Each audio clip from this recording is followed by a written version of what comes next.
What's up everyone? It's Alex. Best motorcycles for beginners again. Just before I get started, just for the record, this is the second time today I've had to film this video.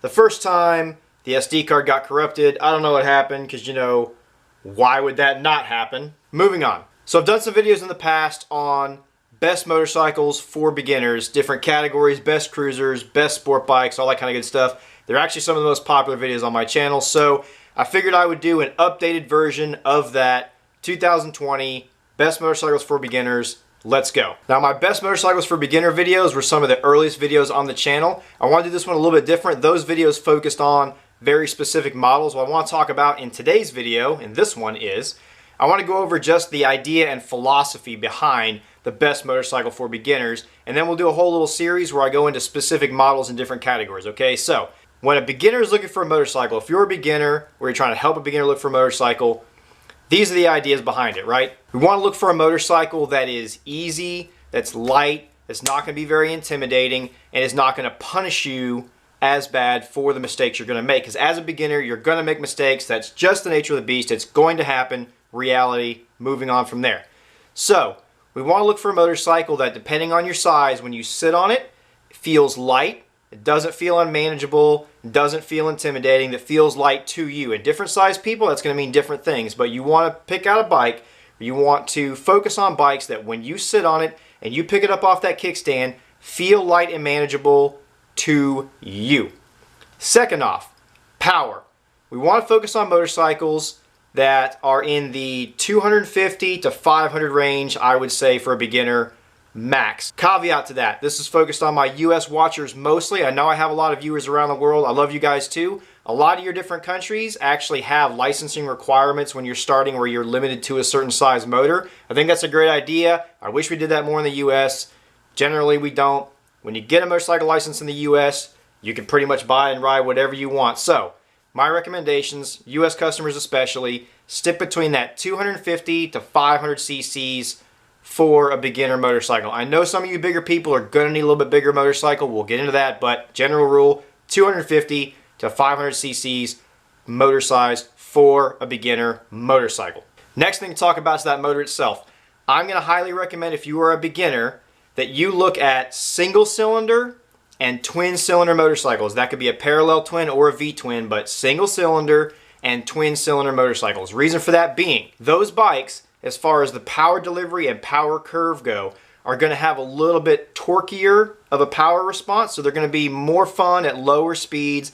They're going to be easier to get started with. Like when you let out the clutch, usually a single or a twin cylinder is going to have a little bit more torque, so it's going to be easier to get started with it. They're going to have a not so surprising, much more linear, even kind of a power curve up to a certain point. I know they are on the torquier side, so those of you that are motorcycle veterans, don't slaughter me when I say linear power curve on a single or a twin, okay? I get it. They're on the torquier end, but they're going to have a more linear, smooth power delivery usually than something more like a four-cylinder or even a triple sometimes, especially in like your 600cc bikes and stuff like that. A three-cylinder or four-cylinder motorcycle or more usually is going to make less power on the bottom, and as you build RPMs, it's going to come into more power on the upper end of the RPM. So there's going to be a point where it seems like it's manageable and sluggish, and all of a sudden it just seems to come alive and take off.